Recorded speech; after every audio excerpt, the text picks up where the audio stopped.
मध्य प्रदेश के मुख्यमंत्री मोहन यादव ने जापान की यात्रा के दूसरे दिन 29 जनवरी को जापान के विदेश मामलों के मंत्रालय में parliamentary vice minister Himashi Matsumoto सहित कई उद्योगपति से मुलाकात की। उन्होंने सभी को ग्लोबल इन्वेस्टर समिट के लिए आमंत्रित किया। इन चर्चाओं के दौरान मध्य प्रदेश में कई तरह के निवेश को लेकर भी चर्चा हुई। खासकर मेडिकल और टायर कंपनियों ने प्रदेश में निवेश करने में रुचि दिखाई। सीएम यादव ने सभी उद्योगपति को मध्य प्रदेश की विशेषताओं की जानकारी दी। उन्होंने उद्योगपतियों से कहा कि अगर वे प्रदेश में निवेश करते हैं तो सरकार उनकी हर तरह से मदद करेगी। बौद्ध धर्म को हिंदुस्तान से लेकर के दुनिया भर में अपने विचारों से, खास करके अहिंसा के मार्ग से, जीवन शैली से, परमात्मा में विश्वास बढ़ाने की दृष्टि से जो भाव प्रकट किया, उसका विस्तार जो हुआ है वो पूरे विश्व में सर्वाधिक आबादी अगर बौद्ध धर्म को मानती है तो ये हमारे लिए सौभाग्य की बात है। और भगवान विष्णु का ही अवतार गौतम बुद्ध के रूप में माना गया।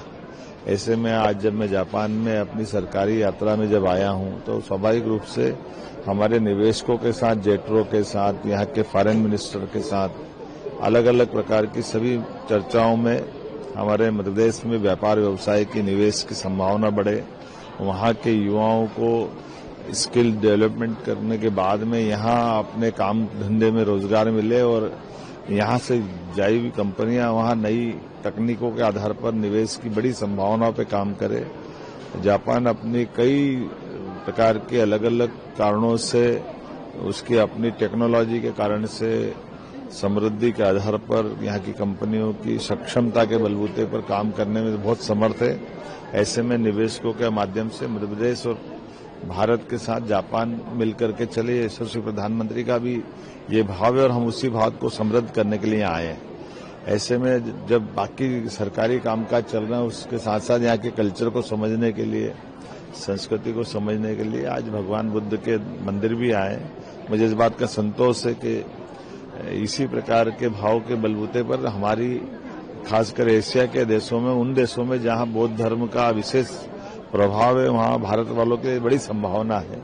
मैं उम्मीद कर रहा हूं कि महात्मा बुद्ध दोनों देशों को आशीर्वाद देंगे। इसके साथ ही मुख्यमंत्री मोहन यादव ने अपने जापान दौरे के दूसरे दिन टोक्यो के सेंसोजी मंदिर पहुंचकर भगवान गौतम बुद्ध के दर्शन किए। इसके बाद मीडिया से चर्चा में उन्होंने कहा कि बौद्ध धर्म की दृष्टि से जापान का बड़ा महत्व है। गौतम बुद्ध ने अपने विचारों, जीवन शैली, अहिंसा के सिद्धांतों के माध्यम से बौद्ध धर्म को भारत से बाहर कई देशों में विस्तार किया।